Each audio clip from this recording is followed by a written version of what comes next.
आज का पहला पाठ नबी ईसायास का ग्रंथ अध्याय 7 पद संख्याएं 10 से 14।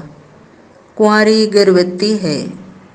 प्रभु ने आकाश से कहा, चाहे अधोलोक की गहराई से हो, चाहे आकाश की ऊंचाई से, अपने प्रभु ईश्वर से अपने लिए एक चिन्ह मांगो।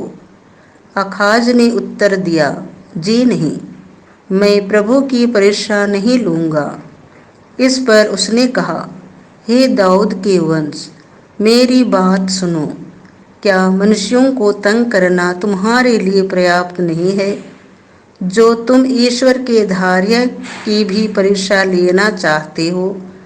प्रभु स्वयं तुम्हें एक चिन्ह देगा, और वह यह है, एक कुंवारी गर्भवती है, वह पुत्र प्रसव करेगी, और वह उसका नाम इमानुएल रखेगी, जिसका अर्थ है प्रभु हमारे साथ है।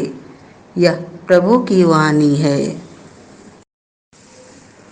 आज का दूसरा पाठ इब्रानियों के नाम संत पौलुस का पत्र अध्याय 10 पद संख्याएं 4 से 10।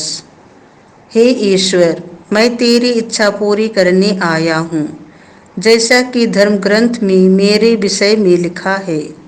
सांडों तथा बकरों का रक्त पाप नहीं हरता, इसीलिए मसीह ने संसार में आकर यह कहा, तूने ना तो यज्ञ चाहा और ना चढ़ावा, किंतु तूने मेरे लिए एक शरीर तैयार किया है। तू ना तो होम से प्रसन्न हुआ और ना प्रायश्चित के बलिदान से। इसीलिए मैंने कहा, हे ईश्वर, मैं तेरी इच्छा पूरी करने आया हूँ, जैसा कि धर्म ग्रंथ में मेरे विषय में लिखा हुआ है। मसीह ने पहले कहा, तूने यज्ञ, चढ़ावा, होम अथवा प्रायश्चित का बलिदान नहीं चाहा, तो उनसे प्रसन्न नहीं हुआ। यद्यपि ये सब संहिता के अनुसार ही चढ़ाए जाते हैं। तब उन्होंने कहा, देख, मैं तेरी इच्छा पूरी करने आया हूँ। इस प्रकार वह पहली व्यवस्था को रद्द करते और दूसरी का प्रवर्तन करते हैं। यीशु मसीह के शरीर के एक ही बार बलि चढ़ाए जाने के कारण हम ईश्वर की इच्छा के अनुसार पवित्र किए गए हैं। यह प्रभु की वाणी है।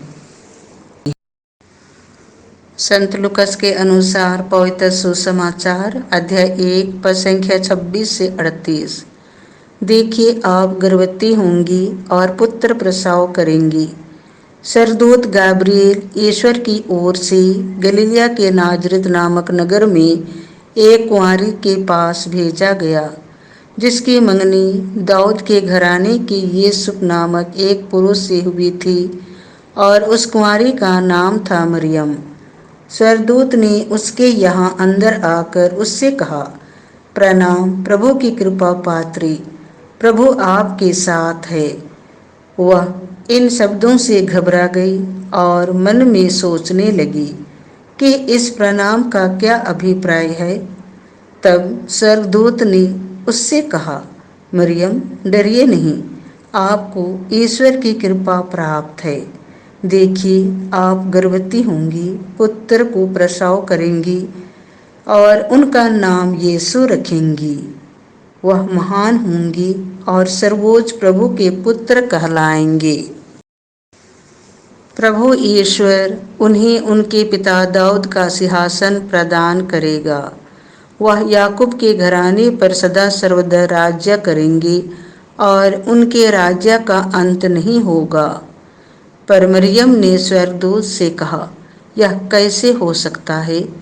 मेरा तो पुरुष से संसर्ग नहीं है। स्वर्गदूत ने उत्तर दिया, पवित्र आत्मा आप पर उतरेगा और सर्वोच्च प्रभु की शक्ति की छाया आप पर पड़ेगी। इसलिए जो आपसे उत्पन्न होंगी वह पवित्र होंगी और ईश्वर के पुत्र कहलाएंगे। देखिए, बुढ़ापे में आपकी कुटुंबनी एलिजाबेथ के भी बेटा होने वाला है। अब उसका जो बांझ कहलाती थी 6ठा महीना हो रहा है, क्योंकि ईश्वर के लिए कुछ भी असंभव नहीं है।